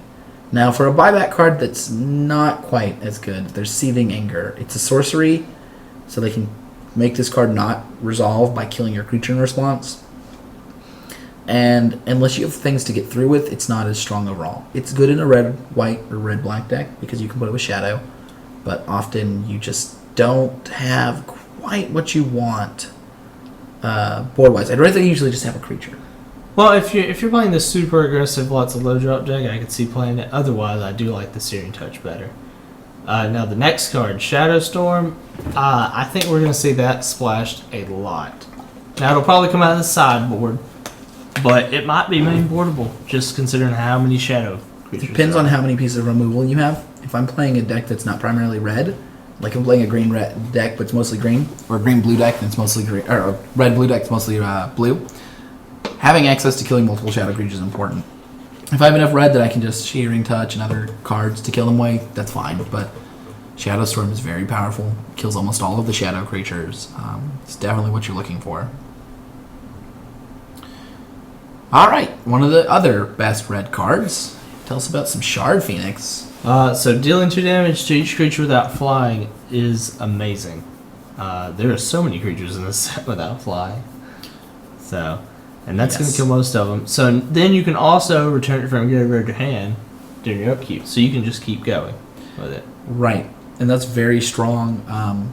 You don't have to be able to return it to your hand for it to be playable. I can splash this card. It can be a 5-mana 2/2 flying that I can use in my control deck to kind of keep my opponent off of stuff. I can block and sacrifice it.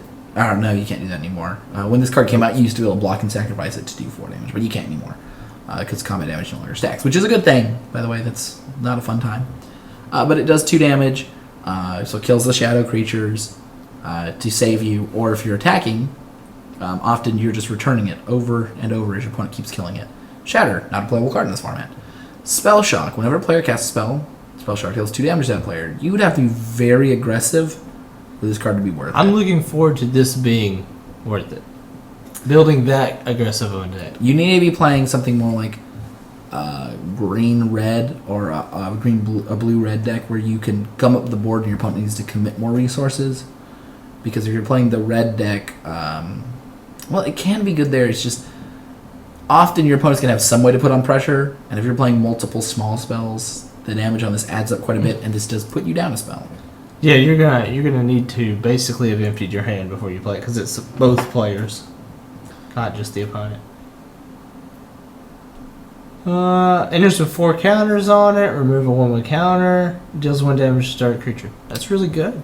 Yeah, it's very powerful. 4/4 for 5 is a fine card to play. 4/4 for 5 that can shoot damage wherever you want it to. If your opponent goes to kill it, and you have some mana open, right? You have the 4 mana open for your fire or your lightning blast. Deal 4 wherever you want. Well, now you're just going to do 2 damage wherever you want it to, and save that card for another effect. Get your value up. Stark of Wrath. This is a character from Game of Thrones, I think. Oh, okay. Right. Yeah, probably not. No. He's 3 for 2/2. If you're in mono red, he's fine to play by himself. You're not going to pick him highly. You can destroy an artifact or creature, and then they get control of him. So he'll stay tapped. So you can attack with the other creatures, tap him, kill one of their creatures, and get through damage. They'll have him, but they'll have him tapped. So that's one of the main uses for him there. And also, if you have a lot of bad creatures and they have a lot of good creatures, he does a lot more work. That's about it. Stun. Target creature can't block this turn. Draw a card. It's not exciting. I will play some because it cantrips, but I don't really want more than 1 or 2. Defender can block creatures with shadow as though it had shadow. That's a good card for a sideboard. Yeah, it's your Wall of Diffusion. You can even play this main board in your defensive decks because it can block regular cards as well. It's just 0/5. Wall of Diffusion does a lot of work in keeping you alive in the red deck. Red is mostly, again, an aggressive card. Red and black are very aggressive, and they have controlling elements. You're going to see people splashing for Dark Banishings often. You're going to see people splashing for the burn cards before.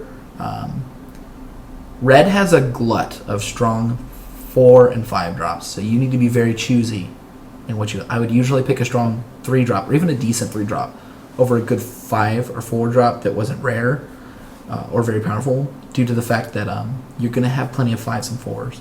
If you're pairing up red with another color, be on the eye to make the decision of which color has those 5s or 3s and 2s you want for that aggressive deck or defensive deck. And lucky on MTGO, it kind of does that stuff for you as you draft. It kind of shows you. You need to make those picks intelligently. Allurin is not a card that we're going to be able to play. It lets you play a bunch of cheap stuff for free. You just won't have that. I hope we can build an Allurin deck, but I don't think it's possible. No, and the cards are so weak here that it's just not worth it. You would need multiple Allurins to make it possibly worth it, and you can't get them at rare. Canopy Spider. It's 2 mana for a 1/3. It's a lot of 2-power creatures. It's fine. Has reach. It's okay. I'm not excited, but I'm also not too worried. You'll usually play 1, and you can play a couple on your sideboard. Carcinad. 6 for a 5/4 trample, regenerate. This is the kind of beef we're talking about in green. This guy's going to just crush other cards. When your opponent drops this card, you are in a world of hurt. This is also where that red ability can't be regenerated comes in ability, or comes in a valuable ability, and Dark Banishing. But your opponent will be very unhappy when you're playing these. I'd be happy to play up to 2 of these. Green just has a lot of beef, right? We have Crashing Boars. When Crashing Boars attacks, defending player may choose an untapped creature he controls. That creature blocks this turn of Fable. So your opponent has to block if they have an untapped creature. And 5 for 4/4 that has to be blocked is another powerful card. It's getting to kill cards if they don't untap. Which means if they just have a card to play, let's say that they all have multiple creatures in hand, but they can't play more than one. They have a bunch of 2/2s. Well, they can't string them out one at a time. Crashing Boars will kill them one at a time. Elven Right, distribute 2 1/1 counters among 1 or 2 creatures. It's a sorcery. I'm not happy with it. I'm not happy with it being a sorcery, but it does seem like that'd be really good at making your creatures better than theirs. Are you sure not overvaluating Elf Jesus? Maybe. It might be. But at the same time, 2 1/1 counters on one of my creatures will often make it be able to kill twice as many of their creatures. The 1/1 counters mean more. You can split them up if you're worried about removal. Elven Fury, another card that... This is probably the worst buyback card. +2 power and toughness. Buyback for 4. You just don't want to buy back it. It's not doing as much as the others. It doesn't have unlimited variability. It is fine just to pay 1 green for +2/+2, though. That's a fine combat trick by itself. Most of the buyback cards we talked about were either slightly okay by just casting and very good at buyback, or about even. This card is mostly for casting, and you don't mind buybacking it later. So think about it as a 1 mana card with a 4 mana upside instead of a more expensive card that you're going to want to save. Endangered Armadon, 4 for 4/5. When you control a creature with 2 or less toughness, sacrifice this card. It's a build around me card. You can build a deck that doesn't have that many of these small creatures, and you can put them in there. It's also a common, so you can get 3 of these. When you got 3 of these guys rumbling and rolling, you can make intelligent trades. You're not going to be playing this card with the shadow cards. This is all about crushing down with beef. I could be playing a black-green, or red-green deck that has removal to deal with early stuff, and, throw down a couple of these guys to bring the thunder. I like Hero in this set. Hero is good. I think Mana Ramp is going to be really good considering the power gap between, the low drops and the high drops. And with buyback, it means a lot. You're not losing a card. You're paying 1 card at 1 land to get 2 other lands, so it's even. You don't gain anything, you don't lose anything, but it fixes. This is what will let you play a 3-color deck if you want. There is support in this combo for 5. I wouldn't recommend it, but 3 can be very strong, right? You can play a 2-color deck and use Haro, 1 or 2 Haros as the way to splash your Rolling Thunder, right? You just get your 2 mountains, and bam, you're online. You don't need anything else. Your black-green deck just showed its terrible face and is now going to destroy them with a Rolling Thunder out of nowhere. Yep. If end of turn you see your opponent play Haro and get 2 red, you can go ahead and start weeping. They're playing something that you don't want them to play. Yep. And they come into play untapped. That's yes, they do. Important. Can block so it had shadow. That's pretty cool. Yeah, it's a 2. It's 2 for a 2/1. It's fine aggressively. It's not bad defensively. The fact that it can kill shadow or non-shadow is a nice smart. Sacrifice a forest till it's 2 damage to target player. Seems like a pretty weak ability on a 4/4. Yeah, but the fact that it's 5 mana 4/4 and that's just strong is good. You can trade your force for damage.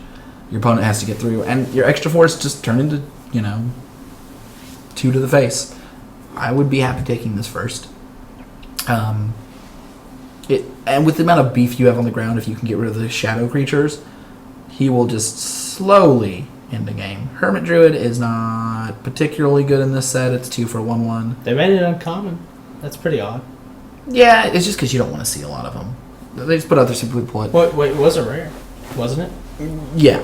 It's just you don't really need it's this not very card. good. You can use it for bad mana fixing. The place it shines is in the black-green deck where you want things in your graveyard. Other than that deck, you're not going to pick it. You're going to pick it when it wheels for your black-green deck where you have effects that care about your graveyard. And it does work as mana fixing. Yes, it's very poor mana It can make you draw a mana. So 3 for 2/2. This is the worst sliver because it doesn't get stronger or regenerate. It's just a 2/2 with trample, which is not very good in the big beefy colors that need trample on bigger guys, not smaller guys. Crackling. Can't wait to play that card. That's right. It's made out of pork cracklins. You can see them all wound together. And an X green, you get an XX, and it regenerates. which is fine, right? You pay 6 for a 4/4 generator, terrifying. You pay 4 for a 2/2 is not good, but as soon as you get to 5 for your 3/3, you're okay. So 5 and up is where you're happy with this card. If you need a very early defensive card, you can pay 3 for a 1/1 generator, which is kind of underwhelming. But the fact of the matter is, this doesn't get through a lot. This is a much more defensive or slow card. Hey, Gelatin, it's going good. We've been covering all the cards. After this, we're going to wrap up. I think green is our last color. We're going to cover the artifacts and lands, and then Brad's going to go get a fancy suit because he's a fancy dude. I probably won't make it. There won't be time It's for too fancy late, suits. yeah. We'll have run out of fancy suit time.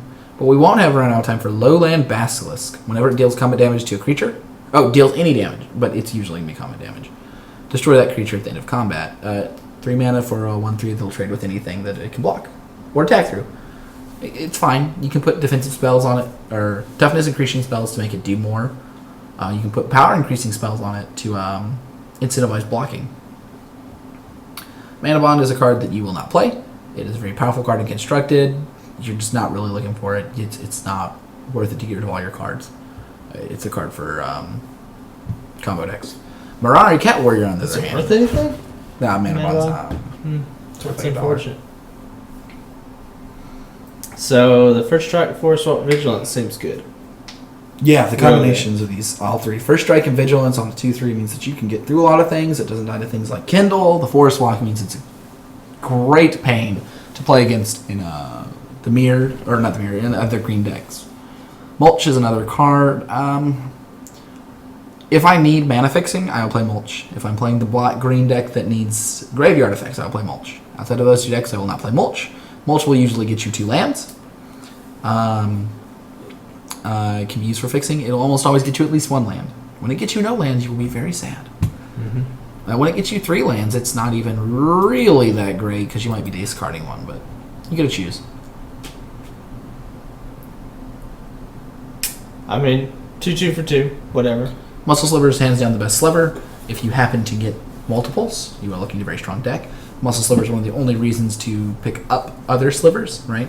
So if you end up in a position where you have 2 or 3 Muscle Slivers, you can pick up something like a Horn Sliver, which is normally, weak but on par. And now all of a sudden you have this slowly building up deck. Needlestorm is a great sideboard card. Oath of Druids is worth a couple tickets, so we'll probably pick it, but it's not really a card you're going to play. It's too hard to get into the correct position. Overrun, we did it. We made 2 a really good green card. This is the card that's going to win you the game. Because in your green-black deck, green-black or green-white or green-red deck. It's not bad in your green-blue deck. It's not bad in your mono-green deck. Yeah, it's good. So we'll often be picking this card highly and pushing into it. It's going to win you the game most games you play it. Be aware that if your math is dead on a swing back and your opponent has mana open, they can burn in response to kill your creatures, and then they can Dark Banish and kill. Provoke. Untap target creature you don't control. That creature blocks this creature. If able, draw a card. That's pretty good. Be aware, if your opponent has a tap ability, they can just tap that creature again, and you gained nothing other than a card, which is, not awful. You do need it to be another creature, so you can't just do it to your creature to block. But it does draw a card, so the cost on it's kind of low. It can be a 2-for-1 if you set it up right, and it's not too hard if you have big creatures. Rampant Growth. It's good if you need to ramp up cards. It's good if you need mana fixing. It's best if you need both. I won't pick this in a very aggressive green deck. If I have a strong amount of cards, I probably won't pick it too often. I will be picking it if I need the mana fixing. That's where it really shines. And between Rampant Growth and Harrow, you can use green to build the base of a 3 or 4 or even 5 color deck if you're feeling real spicy. Reality Anchor. Target creature loses shadow into turn. Draw a card. It's one of your anti-shadow cards. I'd be happy running 1 to 2 of these main deck. You can cycle them early, and that's fine to draw you a card. And more importantly, it lets you block to kill the shadow cards, which will be hurting you. You've noticed the green does not have shadow or effective ways to deal with shadow, but it has all that burn. Recycle is a tricky card. 6, you skip your draw step. Whenever you play a card, draw a card. Your maximum hand size is 2. You need some way to draw another card, because when you get 2 lands, you stop drawing cards. That's scary. So you want cards that let you draw more cards, or looting effects, to get rid of the lands in your hand. Make sure you are not setting yourself up to lose by playing this card without the correct support. It can be a very powerful in-game grindy card, but it's not something worth playing early or by itself. Rootmaker Worm, 7 for 6/6 trample. It's not bad. It's bigger than everything else. I don't think we've seen a single card bigger than this, have we? No. No. Even the Grievin' It's pretty Elbeck. sad that that's one of the best cards in the set. That's how it used to be, man. 6/6 used to mean something. What it meant was this giant, terrifying-looking leech worm that tore through trees like it was nothing and roots. With a maniacal grin. Oh yeah, this is ravenous. Sky Shroud Elf, 2 for 1/1, adds a mana. It's not bad if you're more ramping. You can also pay 1 to give you one of 2 different colors. So you can actually tap it for all 3 colors then. You can, if you have 1 mana available. If you have a colorless or another color, if it's in your 5 color deck, or your 2 color deck, your 3 color deck, wouldn't be excited to play it, but I would be fine playing it. Sky Shroud Troll, on the other hand, I would be very happy to play. 3 for a 3/3 with regeneration is going to do a lot of good work. Going to often force your opponent to use a very good spell on it. 3/3s are large. Regenerating over and over means that they can't really get to a good spot. Alright. And being a common means that you might get more than one of these too, which is great. Yeah, Brad's going to kind of go into the spikes. They all go together as one of the strongest parts of playing green. And they all have kind of the same strengths and weaknesses. It's one of the defining and amazing parts of this set. I will be right back in one moment. Alright. Spike Breeder. Enters the battlefield with 3 counters. Remove 1 to put 1 on another creature, or remove 1 to make a green snake. 1/1 green snake. That's a really good one. 4 mana gives you a 3/3 with 2 abilities. It's not bad at all. Spike Colony. 5 mana for a 4/4, and you can move counters. Spike Feeder is 3 for a 2/2. You can move counters or gain life. 7 for a 6/6. Move counters or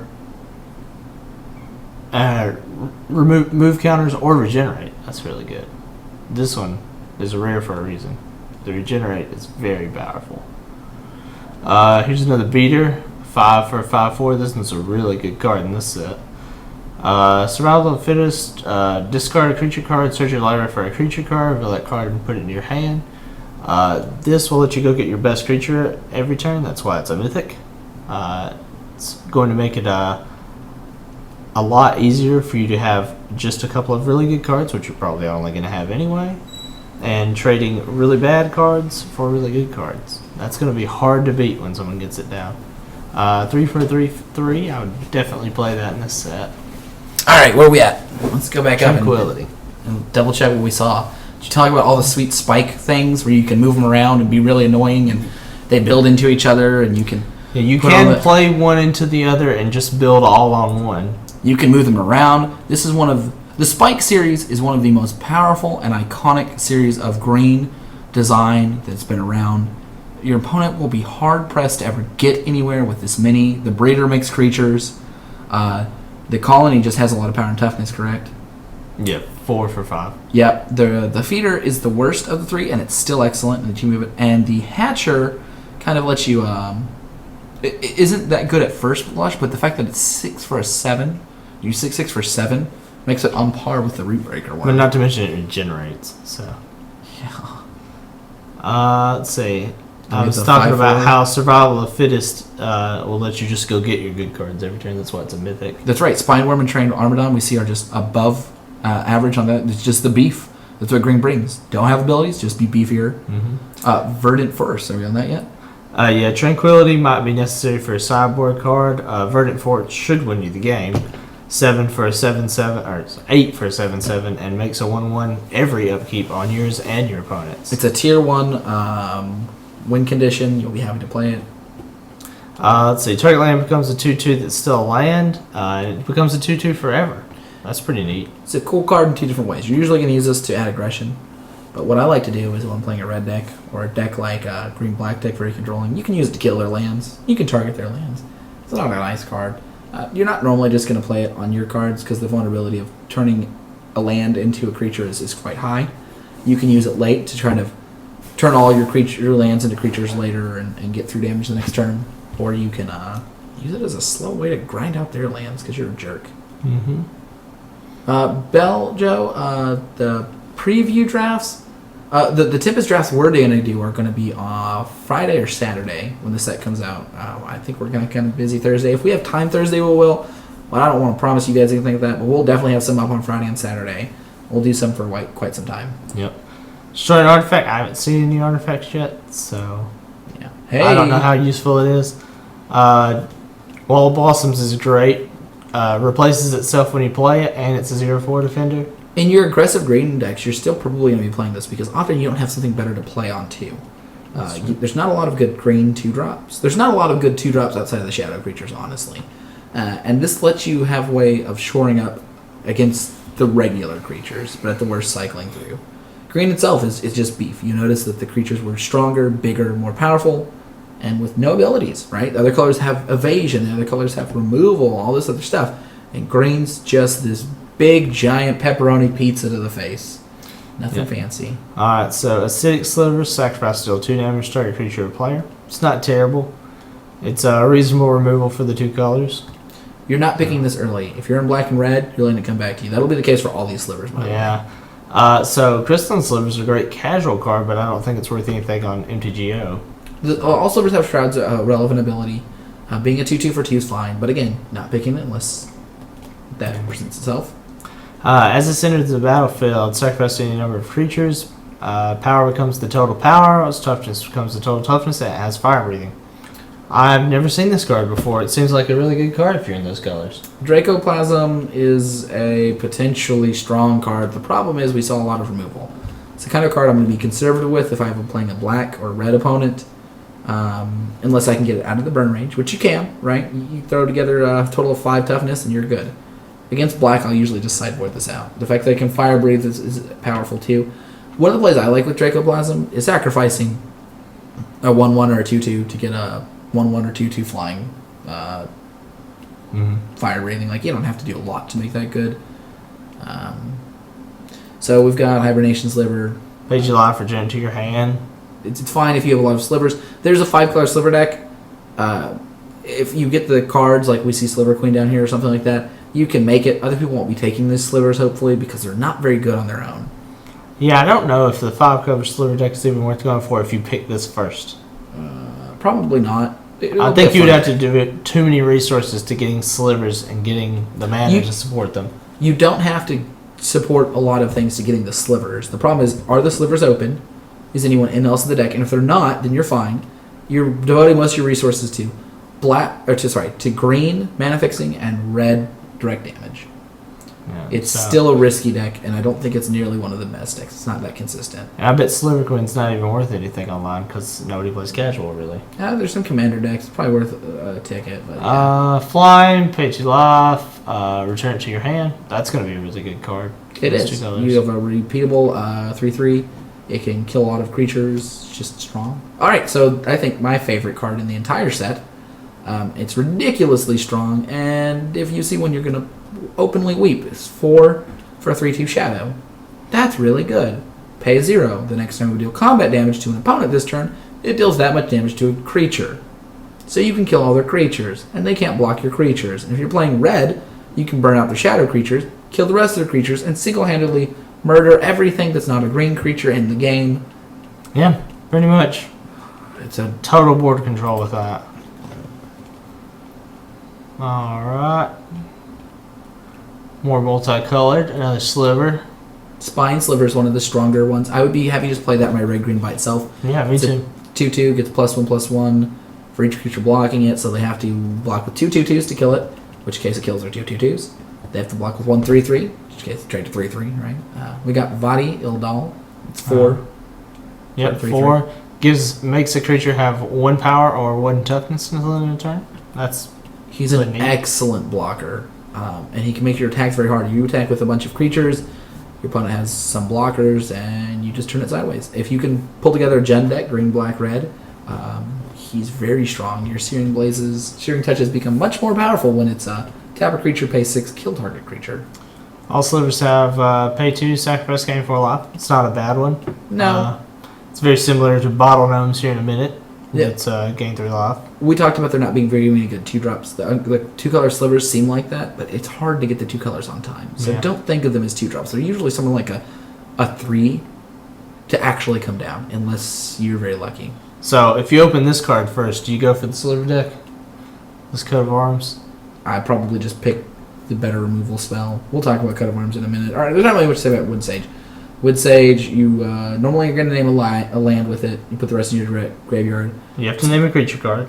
Oh, God, never mind. It's not really good. If you have multiple creatures, fine. If you're someone on a black, green, blue deck, you probably still wouldn't play it because you have better blue options. Yeah, I don't think I'd play this card. Unfortunately, it's rare, so we don't have to see it. Now, the card I will play, Bottle Gnomes. 3 for 1/3 is going to buy you time. Bottle Gnome Sacrifices buy you more time. This is a key card in your 3-color defensive deck because you can always cast it on time. It's always going to be getting you life. Mm-hmm. Coat of Arms, yeah. It's attractive. It looks good. It's all these things. But the fact of the matter is you have to have a lot of the cards with the same creature type. I'm not normally willing to do that. There are times I'll take it early in the second pack because I see my deck has a lot of tokens all the same type. But people are going to take this way too early. It's normally not that good, and it affects the opponent's side of the board. Yep. So. It affects both players. First Strike Snake. It's probably okay since it's colorless. Yeah. You know what's really good, though? Curse Scroll. Oh, nice. Name a card. Reveal a card at random from your hand. If it's the named card, Curse Scroll deals 2 damage to strike creature player. What if I only have 1 card in my hand? Guess what? I'm going to name that one. You're going to be setting up well. It can be a very, very strong card. Unlike MAC Tomb, which is a very slow card, where you're paying 5 to draw 2 cards and then discard a card, not normally worth it. I could see myself playing one in a very slow deck, but that's about all. Erratic Portal, on the other hand, is amazing. Return target creature to its owner's hand unless its control plays 1. Your opponent has to keep 1 mana open at all times. That's annoying. You can return your creatures to prevent them from dying. That's amazing. You can reuse them through the battlefield effects. Very strong. I think it's probably the only... No, Curse Scroll and Erratic Portal are both first pickable artifacts, but I think they're the only 2. Right? What other artifacts do we have? Well, you'd probably pick this. It's not as strong as it looks. But it's probably worth money. We can check the price. It is in paper. In real life, not sure if it is online, but I assume it's worth about the same. Yeah, I don't think it is because Grindstone has more availability, and not that many decks want it. A lot of the old cards hold value because even though only some decks need a couple, the availability was limited. The availability of these cards will be basically unlimited. I would expect that Grubstone. Yeah, I would expect it to be somewhere like a ticket. But I could be wrong. Hey, that's worth $5. That's amazing. Yeah, I told you it was worth something. I am going to sell those as aggressively as possible. This card will be one of the cards that plummets very quickly because I think it's a rare. Is that correct? Oh, yeah, it's rare.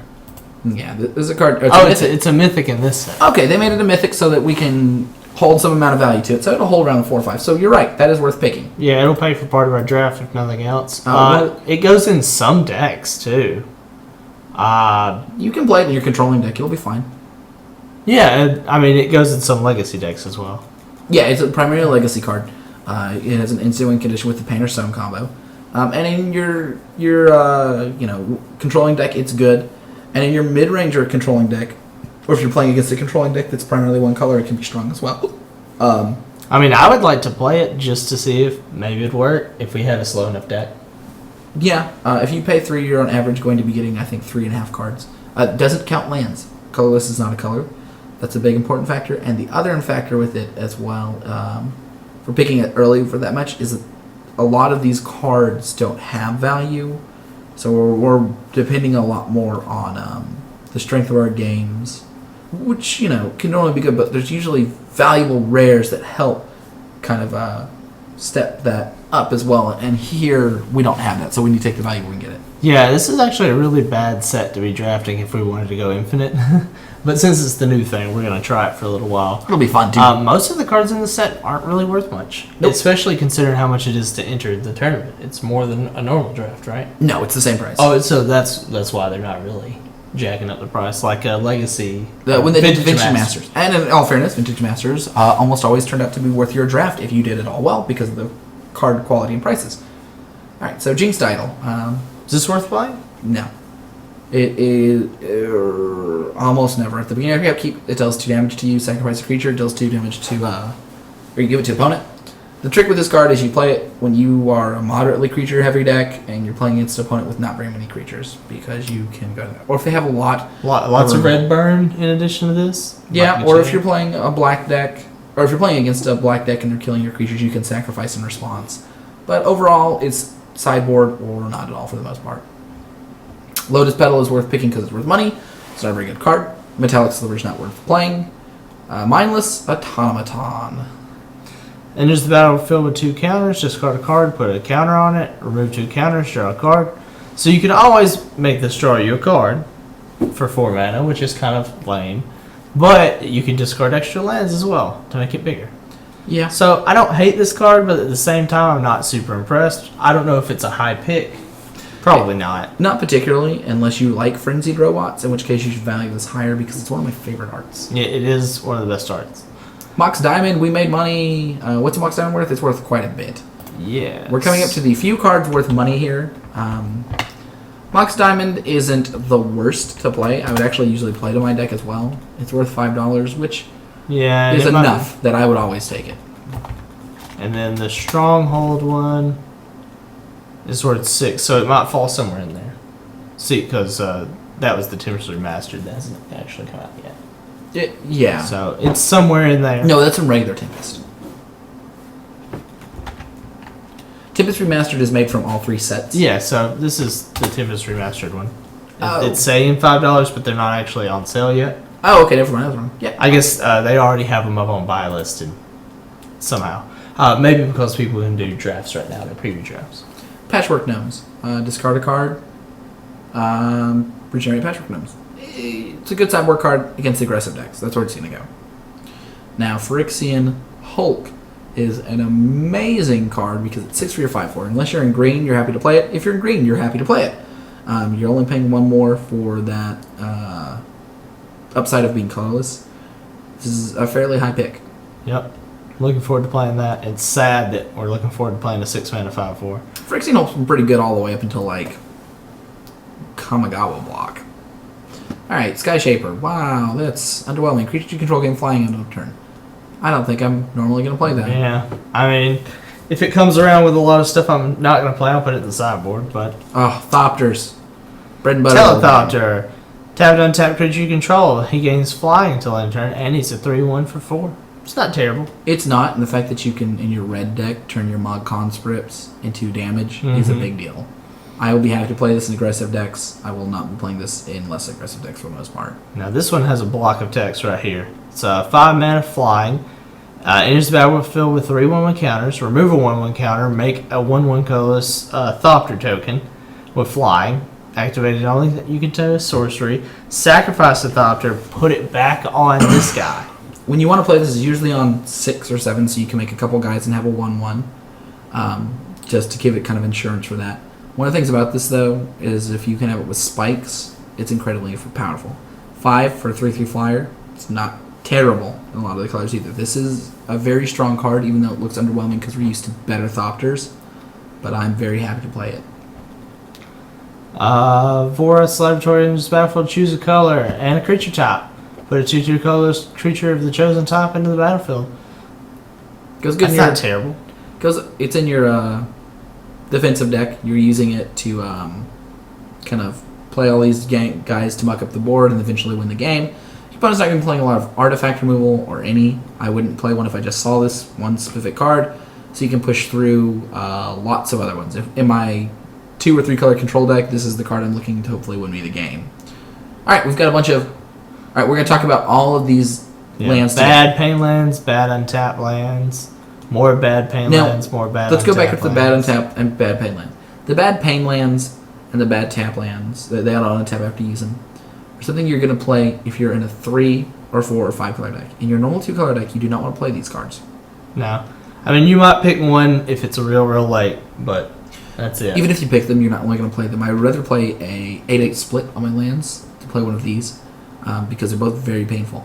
Now, the pain lands are slightly better. Like, I would consider taking the pain lands if I needed 4 red sources, but I only had, let's say I needed 5 red sources because I picked up 2 of the reds. I picked up 2 Rolling Thunders in my blue deck. Well, I would like to have 5 red sources, but I don't want to put 5 red mana in my blue-black deck. Then I look at the Colorado Lake or something like that. That would be the only time. I don't think they're very good. City of Traders, and worth picking up to sell. Yeah, that one's worth money. Maze of Shadows seems like it would be good in this set. It's not worth any money, obviously. It is. It's a card you can mainboard. It's a card you can take fairly highly. It keeps the shadow creatures back, and it still provides mana. I'd be happy to have up to 2 in my deck. Yeah, it's not bad. The rest of this is just more pain and comes into play tap lands. Stocking Stones. A1, top card. Very good. High pick. The fact that you turn your colorless land to pay 6 to get a 3/3 forever, that is also still a land, is amazing. You're picking this highly in your, not your aggressive decks, in your controlling decks, your mid-range decks. It's not a bad card for your aggressive decks. You're looking for Stronghold? Yeah, it probably is. It's not played in the other decks. I don't think it's worth particularly much. But one of the reasons it's rated so highly, it's $1.65. And that's great because this card is back-breakingly awesome. You get to take your land and turn it into any number of creatures. If you ever thought, man, if only I could draw another creature, you can draw one every turn. You can draw whatever card you want that's a creature. It's awesome. It's one of the best reasons to play black discard and mill effects because you get more card selection. And the premier card in it too. Yes, because it's so strong. At rare, Wasteland. Wasteland is at rare, so you can make money. They wanted this set to be worth the money. Wasteland's about a $40 card. And so they're saying the Tempest Remastered, they're already buying them for $25. And the Tempest regular ones are at Tempest regular. Yeah, that's the one you want. They're at 41, so it'll land somewhere in between those two. It makes your draft worth it. If we see 10 Wastelands, we're going to first pick them. We'll never pass them. You shouldn't either. Nope, unless it's to us. Yeah. I will say overall, this set is going to be very skill testing. You're going to be winning on small margins. The creatures are less powerful. The spells are more powerful. You're going to hopefully just draw 3 Wastelands and not care how you do. Yeah. Green is the only color that has that beef. You need to be pairing up your green cards intelligently. You can play a green-blue kind of... So the different archetypes. You've got green-blue, which is this tempo-oriented deck where you're drawing some cards, but more likely giving your creatures evasion. Beginning with big green creatures. You have colors like black-white, which are very aggressive or very defensive. They have lots of kill spells. You have red, which red and black play very similarly. A couple of very controlling spells, but mostly aggressive. Green's kind of in the middle. It's very mid-range all across. White has a couple of defensive cards and a good mix of defensive and offensive, as does blue. So you're kind of mix and matching. Any of the two colors go together well. You need to figure out, am I a defensive deck or an offensive deck? For the most part, figuring out if you're the beatdown, and by beatdown I mean are you the person attacking or defending, is very important in this set, and it can change very quickly. Yep. And what we're gonna have to do is train Daniel not to talk so much so that he can actually play correctly. Oh, God. Or we'll let me play and let Daniel talk. Well, yeah, we'll be doing a little bit of both. We need to I guess practice that before we do any more. Yeah, for sure. This set is very complicated. The older sets have more onboard complications. Spikes alone are an amazing headache. One that's well worth it. So we'll be seeing you guys Wednesday for sure for good old-fashioned paper magic. And then Thursday, Friday, or Saturday we'll have our Tempest Remastered going up. And we will be hopefully winning some packs, winning some cards, or losing a bunch of matches, which would be sad. Yeah, and I don't know how those are going to be formed. I guess they'll be the standard Swiss 8-4, 4 2-2-2-2s. I think we're going to get 6 2-2-2-2s. Okay. That would be my preferred play style. But we'll see.